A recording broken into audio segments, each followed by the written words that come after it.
FPP kayo. And sa madaling sabi, you are not yet a full-fledged police officer until such time that you will complete your field training program.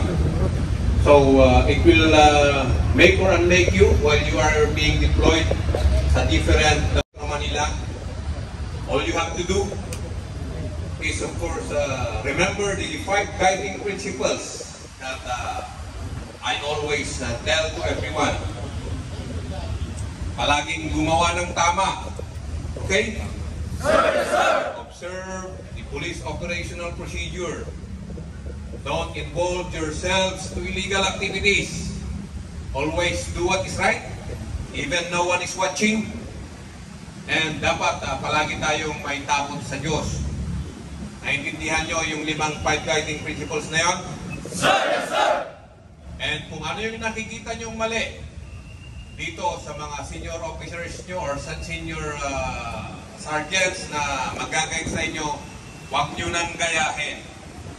Bagkos, kung may nakikita kayong mali na hindi maganda, pagsabihan nyo sila. Dahil gone are the days na nagtatakipan. Wala nang takipan dito. Ang hirap pumasok na maging isang pulis. Pero, ang bilis-bilis madismiss. Diba? Mabilis pumasok, mabilis ding madismiss. If you will be involved in illegal activities, especially on cases involving robbery, extortion, hold up, grave misconduct, you will be charged on those cases. I'll assure you, goodbye PNP service. So anong dapat gawin? Revert back dun sa 5 guiding principles na sinasabi ko para tumagal kayo sa serbisyo. Maliwanag? Sir, yes, sir. Ang programa ng ating Chief PNP ay yung 5 minutes response time.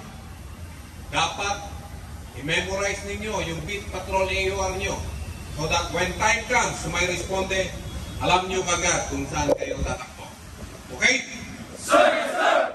With that, good luck sa inyong lahat at sana magkita-kita tayo sa graduation nyo. Kailan ba yun? Kailan? December 8, sir. See you in December.